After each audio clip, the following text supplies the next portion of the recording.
say that's actually pretty nice. I cut it without filming. I'm, you know, like all of us, halfway working from home, halfway trying to do a bunch of other stuff.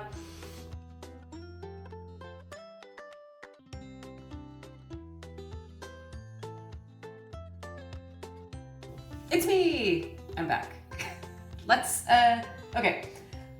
I wanted today to make what is one of my favorite loaves, which is a little weird because it's very basic, and I don't want to hear any jokes about that.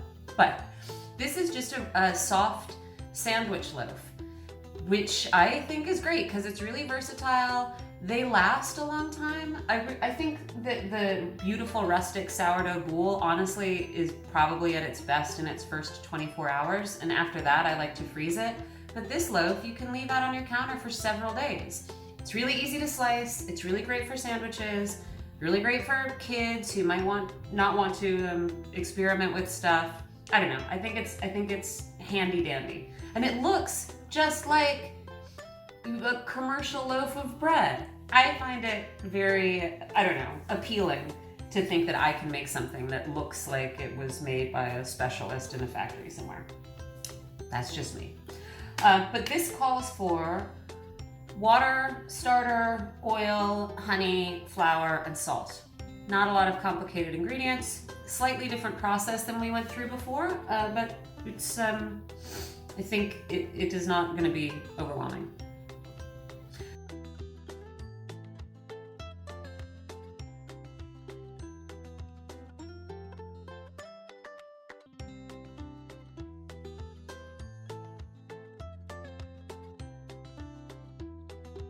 So, pretty glass bowl today. We're gonna start off mixing just the water and the starter. So it calls for 325 grams of warm water. Let's see, didn't measure this, but I'm guessing that's more than I need. This is gonna make one loaf. All right, cool, 334. Guys, this is really, mask's really off here when it comes to how sloppy baking can be. There we go, 325. And 150 grams of starter. Here she is. I fed her last night. Nice and bubbly. She rose, she's just past her peak, falling a little bit. Still a great time to use the starter. It's not too old. So let's dump it in here. Just make sure I got that right. Okay, 150 grams. This recipe reminded me of something I used to be obsessed with and never do anymore, which is the float test, which is a way you can tell if your starter is ready to use. You can take a little bit of it, break off a little bit with a spoon and drop it in some water and see if it floats. And if it floats, it's ready to use.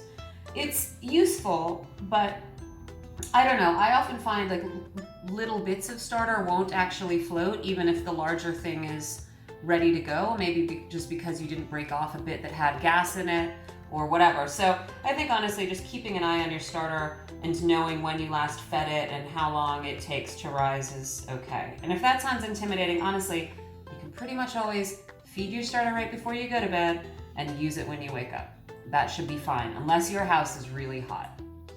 All right, let's get this going. Come on. We're at 138. No, it's fine. 158. Just scoop a little bit out here. Yoink. Come on. I'm not going to put this starter back in the jar because I don't want to contaminate it. I really don't want anything in there that isn't just flour or water and that isn't a clean utensil. Pretty gross in there right now. Also, maybe you can see the starter is floating. Woo! All right, gonna mix this up, making that thin slurry we love so much, right? Love to make my gruel in the morning. Okay. Now it calls for 20 grams of avocado oil. I have vegetable oils, if that's what we're using. I have done this before and the vegetable oil worked just fine, so you can trust me on this. I think you could probably, I mean, I'm sure it's great with avocado oil, and if you have avocado oil, go for it. Avocado oil is also really great on your skin. I used to make a lot of weird homemade lotions and stuff. But I think it would work fine with any oil that is liquid at room temperature, right? So vegetable oil is fine. Safflower oil, sure. Olive oil, if you don't mind it tasting a little bit like olive oil, no problem. I think things would probably be different if you were using like coconut oil or palm oil. So, and then it wants 25 grams of honey. Whoop. Scoop that out there. And put the honey in there with a little bit of oil to help it slip out. There we go.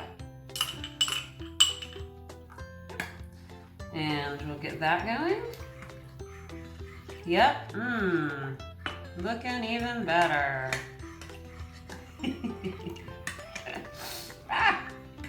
Guys, I have to say, today was the first day that I woke up and actually felt really sad and trapped in my house. It has been going okay. I was an expat for a long time, and other expat pals I've been talking to have confirmed that living in societies that are not your own is really great practice for social isolation. So we're all very used to it, but it doesn't make it any more fun. But I do think getting back to baking, I don't know, helps me feel connected to the people in my life, because I know everything that I'm making I can put in the freezer and I can save and I can give to them when we are actually back physically together again. So the good news is all of this stuff that you're making, you know, you can save it for a week, you can save it for 2 weeks, you can save it for a month. I haven't tested how long bread will stay good frozen, but it won't suffer that much. And yeah, you can still be doing things for other people, even if in the moment you don't have the satisfaction of connecting with them. I don't know. That's what's getting me through today. And also staring at myself on this video. Look at that. Oh, is that lipstick right? Anyway, all right, let's get some flour in here, huh? How much flour do we need? Let me remind myself. It is 500 grams. So here we go. Here's our bleached flour.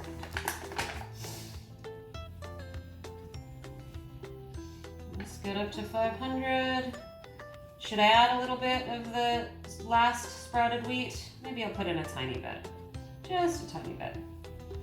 I'm up to 470. Yeah, so when I say a tiny bit, I mean like up to 30 grams. More than that can really start to change the texture of your bread, I think. So just put a little wheat in here for flavor. There we go. All right. Now, I'm gonna mix this up and let it rest for an hour before we add the salt.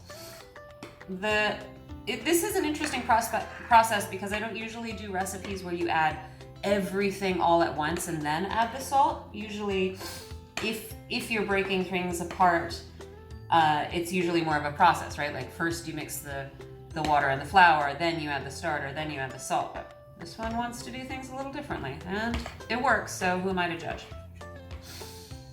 There we go. The salt actually slows down the process of the starch breaking down and enzymes breaking down. And so I think that is the reason a lot of recipes will add the starter, like add the flour and the water and then add the starter to let all those processes get a bit of a jump start before you dump this slowing agent all over it. But salt is so delicious. We don't mind that it slows the process down, right guys? Okay, all mixed. I'm gonna let this sit for an hour, and I'm gonna come back and mix the salt in, and then we're gonna get into some stretch and folds. Gonna be a real good time. See you soon.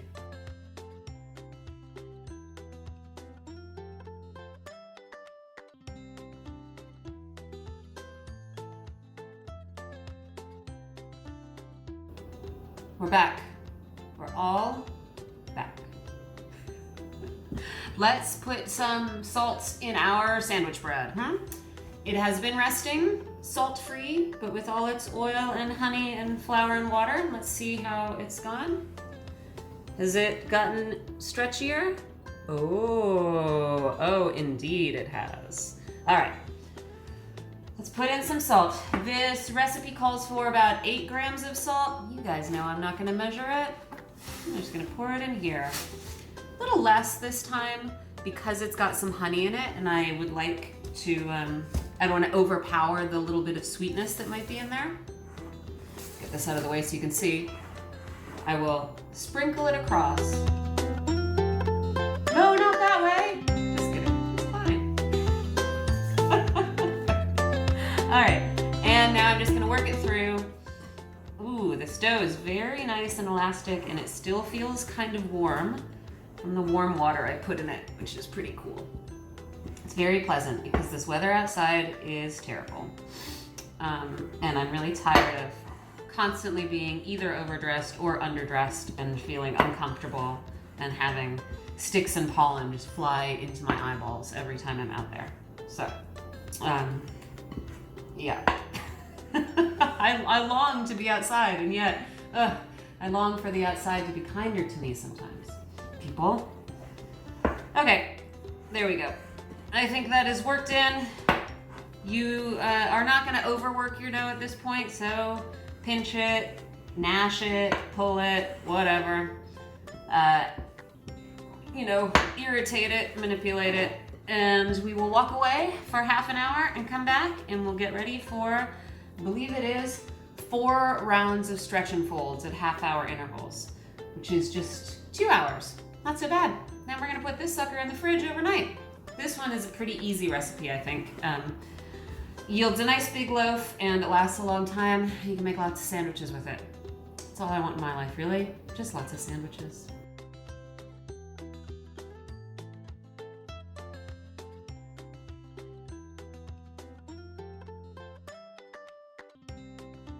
All right, guys, it is time for some sandwich loaf stretch and folds. Ponytails on the other side. You ask why? I ask, why not? Okay, I'm gonna wet my hands to make this a little bit easier. And here's our dough. Salt all up in it. Starting to get stretchy, but we are gonna make that stretchier. So this is round 1. We're gonna do 4 rounds of stretch and folds over a period of 2 hours, every 30 minutes. Math, man. So, just gonna take the top of this dough blob, stretch it up. Ooh, very stretchy, so lots of oil in here. Pull it over itself. Take what is now the top of the dough blob again. Stretch it up. Pull it over itself. Turn the bowl. Take the top again, try and scrape it up from the bottom. Pull. There we go. Ooh, it's getting very translucent. See a lot of light coming through there. I don't want to break the dough. Doesn't really matter if you do, but the point is just to stretch it as far as it can and build tension and build strength by putting it through that stress, and then fold it over. Okay. Now we've got a slightly more square piece of dough, and I'm gonna come back and repeat this process in half an hour, and then again in half an hour, and then again in half an hour.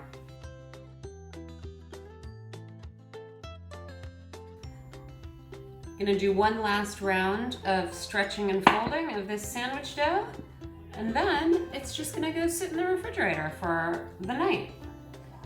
Pull, pull, pull. I'm gonna get as much out of here as I can without popping all of those nice little bubbles I feel growing in the dough. Pull this out. Here we go. Last turn. And see now, it is much less, well, I'll show you in a minute, but it's much less of a shaggy blob and much more of a cohesive dough. Although this, see, I can pick it up loudly. There's a ball. All right, this little ball is gonna go in the fridge overnight. We'll come back to it tomorrow. We will roll it out flat and fold it up, shape it, and put it in a loaf pan. Gonna be rad.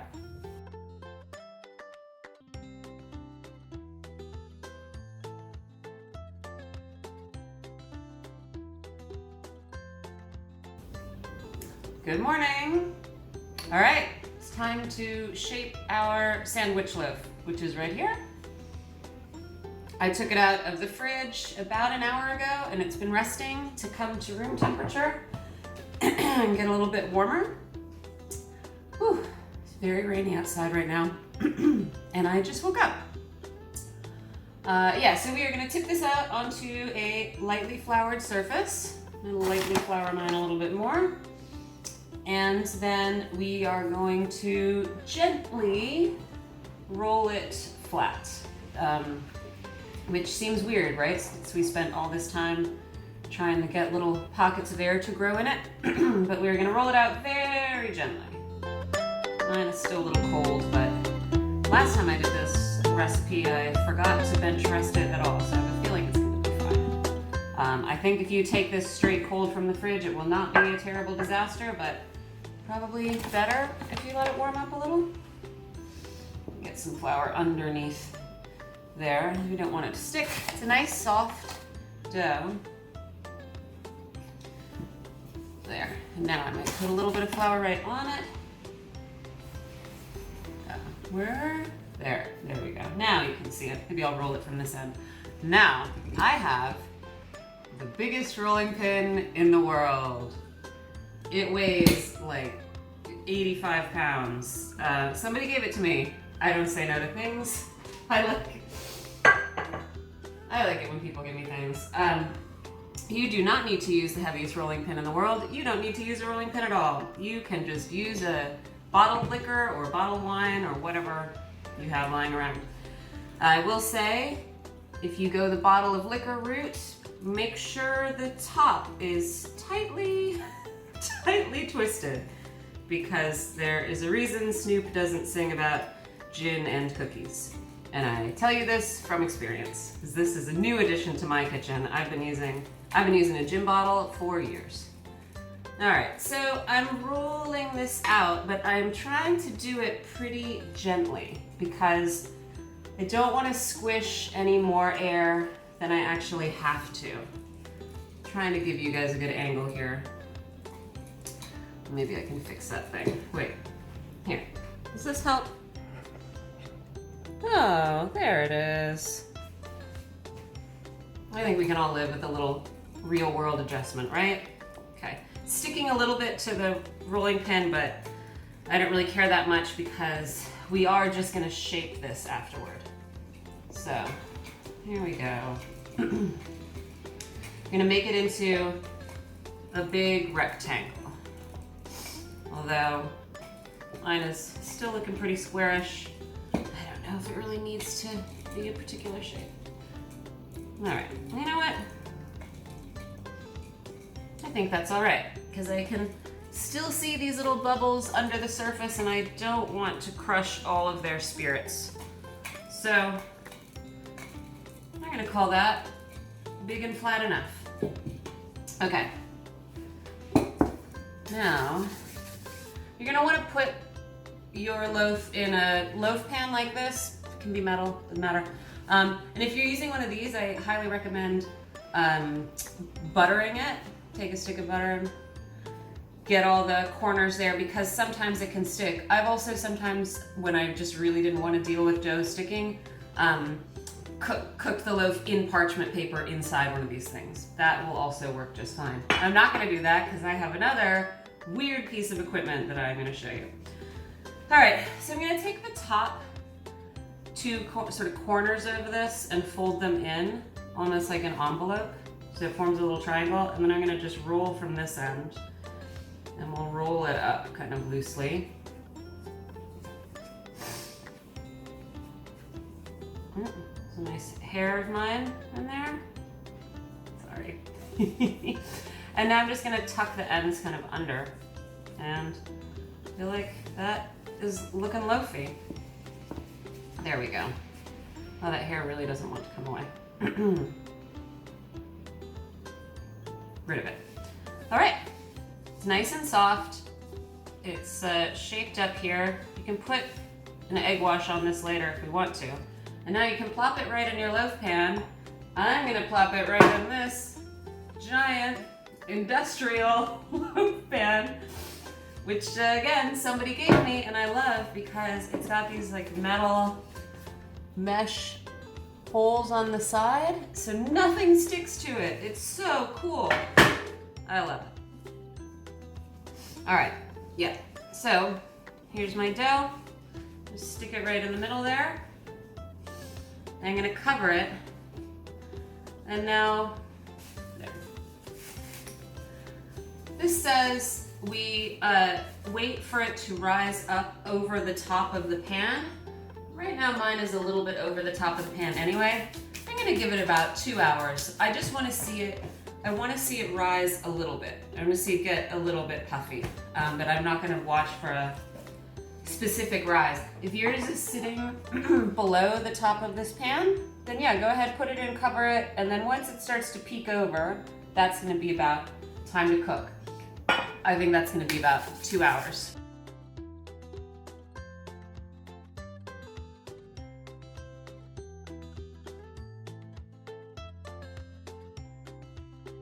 All right, gang, it has been about 2 hours. My loaf is looking very puffy and soft because it is all of a sudden much warmer in here than it used to be. But I'm gonna put it in the oven. Hopefully it hasn't overproofed and it won't collapse. So I'm gonna take my lame and give it, oh God, I lift this up. Gonna give it 3 quick slashes across the top. Whew, that's very soft. And now, stick it in the oven.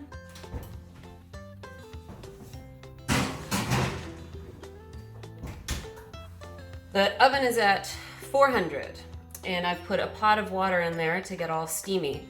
You can also spray your loaf with a spray bottle of water before you put it in there and it'll help make the crust crispier. So 400 for 15 minutes, then I'm gonna drop it down to 375 and cook it for another 30 minutes. Cross your fingers for this loaf. I had to let it go a little bit longer than I needed to and it might be a little bit overproofed. No. We'll see, maybe not. Wish me luck.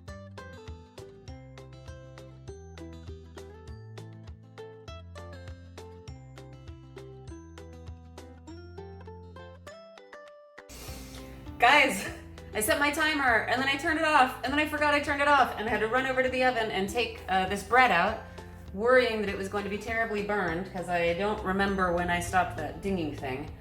Celebrities, they're just like us. But look here.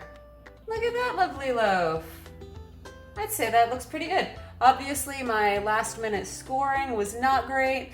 I expect much better from you guys. But I'm gonna call this a sandwich loaf success. And I'm gonna try and fry it. Well now, it could have been, look, I'm gonna be honest, it could have been more beautiful, but I bet it is gonna taste fantastic. So, I hope yours looks great. There's that nice hollow bottom. I will, I'll leave it out, and if it looks really terrific when I cut into it, I'll share that with you guys too. But I hope this sandwich bread, you know, fulfills all of your sandwich dreams.